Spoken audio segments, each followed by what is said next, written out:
Welcome to FRC Media News for Thursday, January 20th, 2022. I'm Keith Tebow. We have the latest in COVID-19 news and how local schools and Bristol Community College are handling the surge and the educational impacts of the pandemic. The city spends more ARPA money and welcomes a new city administrator. All this and more coming up. The COVID-19 pandemic continues to dominate the conversation in Fall River and across the country. Let's start with the latest COVID numbers in Fall River as of last Thursday, January 13th. There were 2,179 new cases of the virus in Fall River last week, an average of 300 per day, one of the highest case weeks since the onset of the pandemic. There are now nearly 25,000 confirmed cases here in Fall River since March of 2020. Vaccinations remain flat, with 66% of city residents having received at least one dose of the vaccine and 59% fully vaccinated. Even though case numbers are on the rise, a lower percentage of people in relation to the number of COVID cases are falling severely ill or in need of hospitalization. Getting the COVID-19 vaccine is still the best way to guard against severe illness. Fall River continues to host community clinics across the city. One will be held this Saturday from 10 a.m. to 2 p.m. at the Fall River Public Library and again at the library next Tuesday from 4 p.m. to 8 p.m. You can see the other dates of clinics in the coming weeks. Vaccines are available to those ages 5 and up, including those seeking boosters. The vaccines are free and no registration is required. The federal government this week announced that every home is eligible to receive 4 rapid at-home COVID tests free of charge. You can register to receive the test through the federal government's website, covidtest.gov. Tests will be shipped via U.S. mail in 7 to 12 days. COVID outbreaks continue to be a concern at local schools. This week, Governor Charlie Baker and the Department of Elementary and Secondary Education announced a plan to send at-home rapid COVID tests to homes of students who may have been in close contact with another infected student. Currently, the state conducts a test and stay program where close contacts are tested daily in school and, if negative, can remain in the classroom. Schools have a choice. They can choose to opt into this new rapid program as an alternative to the test and stay program, or they can stay with the program that's been operating over the course of the past year. With this program, students and teachers take rapid tests home with them and test themselves once a week. This will be supported with the 26 million test order that we announced last week and will be available over the coming weeks and months to make it work on a continuing basis. Schools that choose to participate in the at-home testing program alongside symptomatic and/or pooled testing will be able to discontinue contact tracing and the test and stay program. That will allow schools to focus time and resources on identifying symptomatic individuals. The state continues to conduct in-school pool testing to track COVID cases. The governor also made a point to note that COVID spread in schools is rare and there is no need to change course to return to remote learning. During our weekly conversation with Mayor Paul Coogan, he feels the city has a firm handle on containing the number of COVID cases in Fall River schools. Well, I mean, obviously, we're all buckling under COVID. At the same time, the test and stay seemed like we had been having some success monitoring our numbers with that. So now it's changing again, and I wouldn't doubt it if it changes again.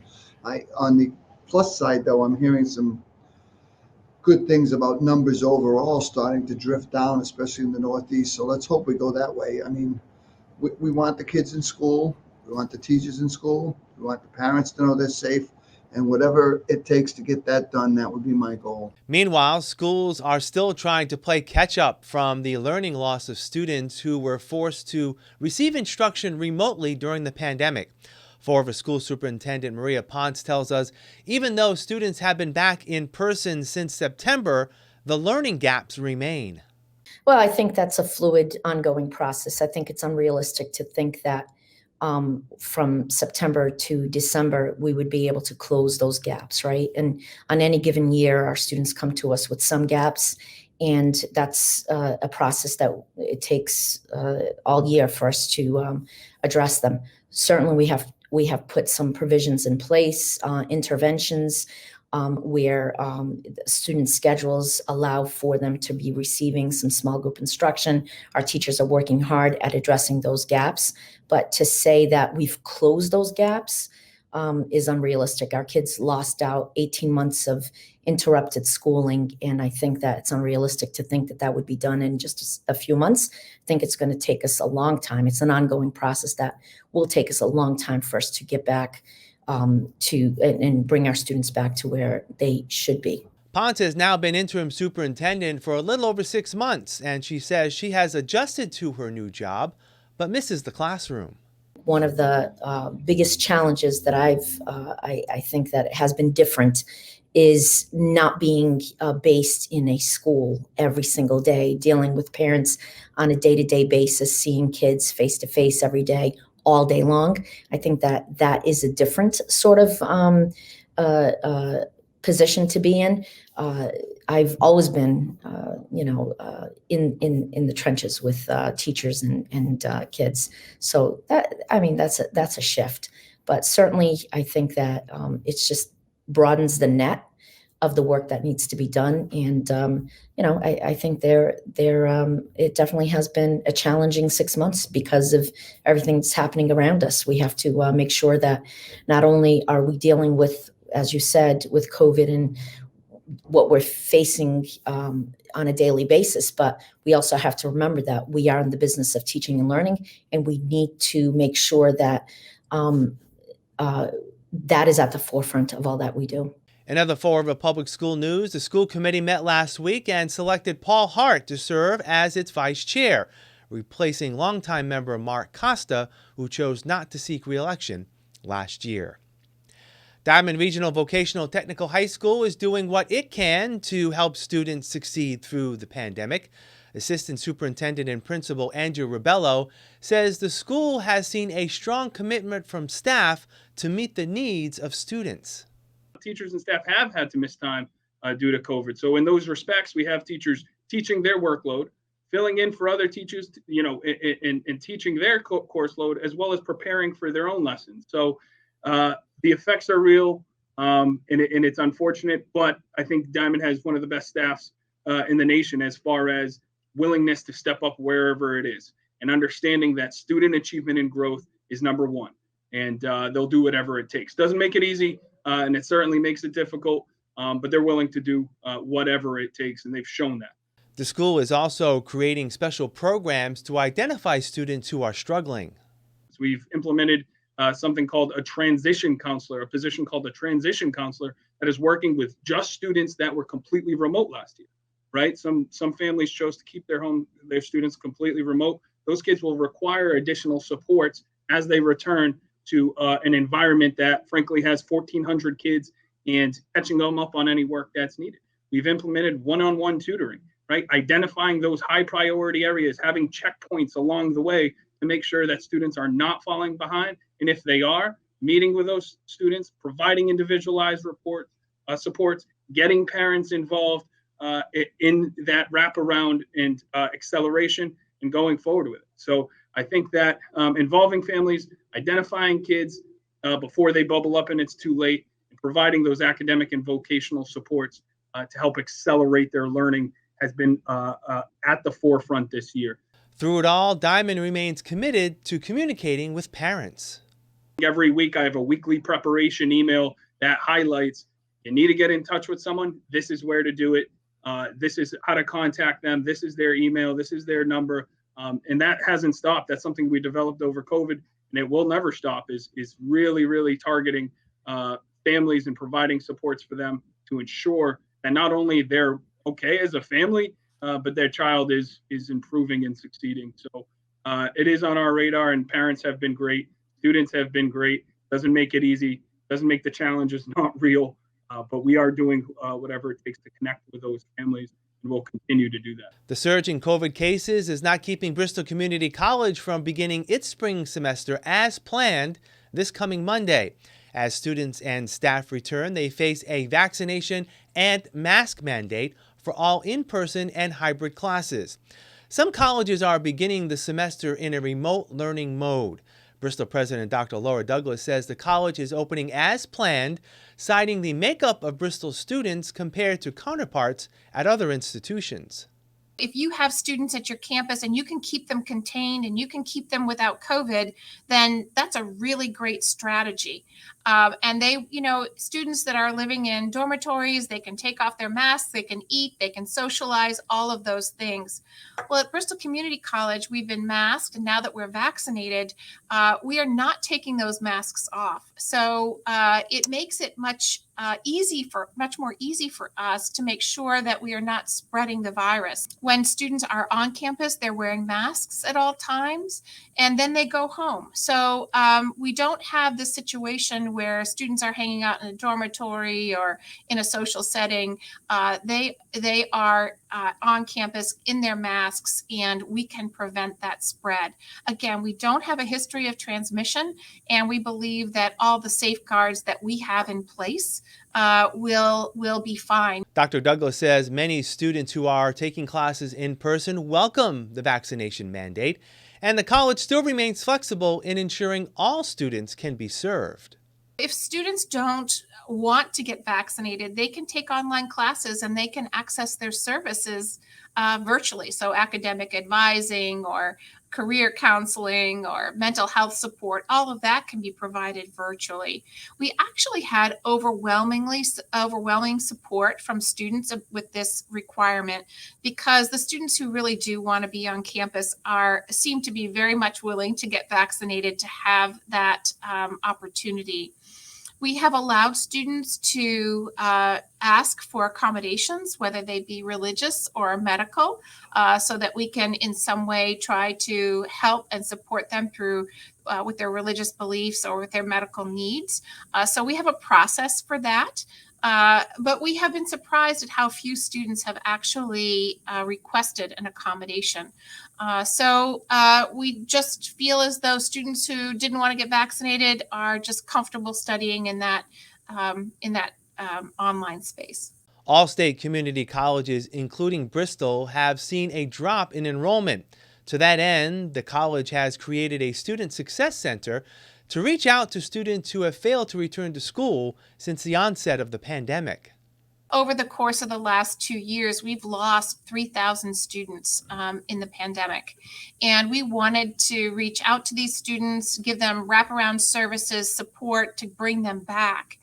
And we've had great results in working with these students. And the most interesting takeaway, I think, is that so many of these students would only come back if we had more in-person classes and services. So there is definitely a direct link to making sure that we have the courses and the modalities that students want in order to get the support that they feel that they need. Dr. Douglas says despite the pandemic, there will still be ample opportunities for students to take part in extracurricular in-person activities at all Bristol locations, and plans are in the works for the return of an in-person commencement ceremony for the first time in 2 years. We'll have more FRC Media News right after this. Here are some job descriptions on the latest hot jobs list from the Mass Hire Fall River Career Center. Certified Nurse Assistant, Cavallo Grove Health and Rehab Center, located at 273 Oak Grove Avenue, seeks a part-time certified nurse assistant responsible for assisting with direct residence patients' care within the facility. Job number 160-83447. Tank and Welding Supervisor, Taco Incorporated, located at 583 Bedford Street, is looking for a full-time tank and welding supervisor to coordinate the day-to-day activities of production workers in the manufacturing plant. Job number 160-63109. Insurance Agent, Health First Family Care Center, located at 387 Quarry Street, is in need of a full-time insurance agent responsible for identifying sales opportunities for insurance plans and overseeing a portfolio of clients. Job number 160-58393. Retail Store Manager. GNC, located at 55 Mariano Bishop Boulevard, is looking for a full-time retail store manager. For more information, call 508-672-4180. Blount Fine Foods, located at 63 Current Road, has an immediate need for the following full and part-time positions. Tumbler Chiller Operator, job number 160-76369. Pack Out Data Entry Clerk, job number 160-70584. For more information about these or other positions, visit Mass Hire JobQuest at jobquest.dcs.eol.mass.gov or call the Mass Hire Fall River Career Center at 508-730-5000. Welcome back. The city of Fall River continues to examine ways it can spend nearly $70 million in COVID funds from last year's American Rescue Plan Act. Mayor Coogan announced another round of allocation 2 weeks ago, including support for local small businesses. We are looking to help businesses that took it on the chin during COVID. Obviously, they have to have the tax returns that show there was some losses and the documentation necessary to qualify. But we want to help all the businesses that employ from 1 to 5 people and from 6 to 10. That's who we're trying to gear it towards, the small businesses in Fall River that keep the city running. If we can help them, I think that's a step in the right direction. And many, many other cities are doing it with their ARPA money, but it's a good use of the funds, and the money's going right back into the community. Interested small businesses can find out more by calling the mayor's office or the Bristol County Economic Development Consultants, which is administering the grant money. The city has also led the charge to change how much of the ARPA money can be used for lost city revenues due to the pandemic. Mayor Coogan worked with Congressman Jake Auchincloss and Senators Markey and Warren to convince U.S. Treasury Department officials to increase to $10 million the amount cities can use to recoup lost revenues. We had lost revenue to the tune of a few $1 million, but when the state told us the MSB loans, which account for Durfee High School and others, were part of our what they called grants that we received from the state, then we would have had no lost revenue, because we obviously received a very, very big check to fund the building of the new Durfee High School. They were not used for running a city government or for the day in, day out functions of city government, whether it's police, fire, infrastructure, public safety, homelessness. We would never get to those things in some cases if we didn't have more flexibility on lost revenue. So I truly am not someone that likes to blow my own horn, but I just stayed on this and kept pushing. Obviously, when Mary Sahadi was here, she worked with us on this, and we actually got to the highest levels of the federal government, and they appreciated what we had to say, and they saw it our way also, which is the best of all worlds. I did get a couple of calls from some other mayors in Massachusetts, and they were extremely thankful that we kept our foot on the pedal trying to get this change instituted. For the first time in over 2 years, Fall River has a new full-time city administrator. The City Council this week voted unanimously to approve the appointment of Seth Aitken as city administrator. Aitken is a local attorney who has had experience as a prosecutor in the Bristol County District Attorney's Office. Seth is a veteran who has worked part-time for us over in the Corporation Counsel's office. He's done a great job over there, and that's kind of why we thought he might be a good fit for city administrator. He has some leadership skills. He's a fast learner, and he seems like he's got good analytical skills on problems. Whenever we've dealt with him on some issues, whether they're legal or city related, he always gets a grip on it pretty quickly and looks for ways to fix things. And that's what the city administrator has to do, be able to understand a wide range of problems and find ways to fix them. I think he's going to be a good fit over here. We look forward to him coming aboard, and I thank the council for their vote last night. I think they vetted him. I know he met with most of them to talk about his own background, and obviously they were confident he could do the job. And again, I appreciate their support. Fall River has been without a city administrator since Kathy Ann Vivera stepped down following the 2019 election. Aitken has a 2-year contract at a salary of $130,000 a year. The race for governor ramped up this week as current Attorney General Maura Healey announced her decision to run for the state's top office. My team protected students and homeowners from predatory lenders, took on ExxonMobil for lying about climate change, and Purdue Pharma and the Sacklers for fueling the opioid epidemic. I've stood with you as the people's lawyer, and now I'm running to be your governor, to bring us together and come back stronger than ever. We'll continue with what's working and fix what's not. We'll get our economy back on track and bring job training to every part of our state so that everyone can share in our growth. We'll make childcare more affordable so that every family can have the flexibility and support they need. And we'll modernize our schools so that our children can learn in a safe, sustainable environment. We have the best tech in the world. Together, we'll take on climate change. And because too many have waited too long, together we'll bring justice and equality to everyone. I believe in Massachusetts, and I believe in our people. Healey joins two other Democrats in the race, State Senator Sonia Chang Diaz and Harvard political theorist Danielle Allen.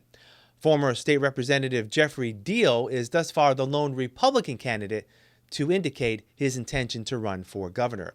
Healey enters the race as a clear frontrunner following the decision last month of Governor Charlie Baker and Lieutenant Governor Karen Polito not to seek re-election to a third term.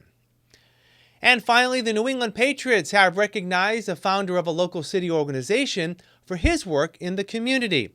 The Patriots Foundation this week announced that Angels Anonymous founder Tony Abreu is one of its difference makers for his role in support in making Fall River a more livable community. As part of the recognition, the foundation will make a $5,000 donation to Angels Anonymous. We'll wrap up this week's FRC Media News right after this. Welcome to Hot Dogs and Cool Cats. Today we have Winter. Winter is a 3-year-old Akita. She just came to us today. Can you sit?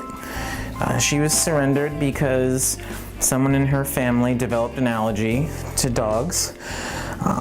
We're still finishing her evaluation, but so far she seems to do really well.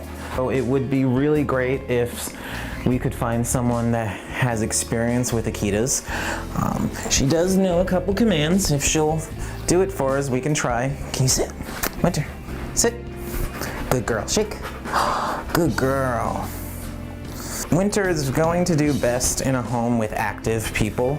So if you have had Akitas before, if you know this breed and you have the lifestyle that would be a good fit for her, head over to foreverpaws.com and fill out an application and then give us a call and we can make an appointment for you to come down to 300 Linwood Street and meet Winter. Today we have Jaden. He is a very sweet cat. He loves being with people. He loves getting the attention from people. He does get a little overstimulated here and there, but that's with any normal cat. He does like to play. He loves to snuggle with people. He'll sit on your shoulders while you're watching TV. Maybe while you're making dinner, he'll be your sous chef. So if you would like to meet Jaden, come down to Forever Paws. Just make sure you call us beforehand to see if we have any appointments available. You could also come down with your application, just so we have it on file, or if you already are approved with us, we'll make an appointment for you. That's all for this edition of FRC Media News. Please visit our website, frmedia.org, for all the latest local news and information. FRC Media News airs Thursdays at 6 p.m. and Fridays at 5:30 p.m. For all of us here at FRC Media News, I'm Keith Tebow. Have a great weekend. We'll see you next Thursday.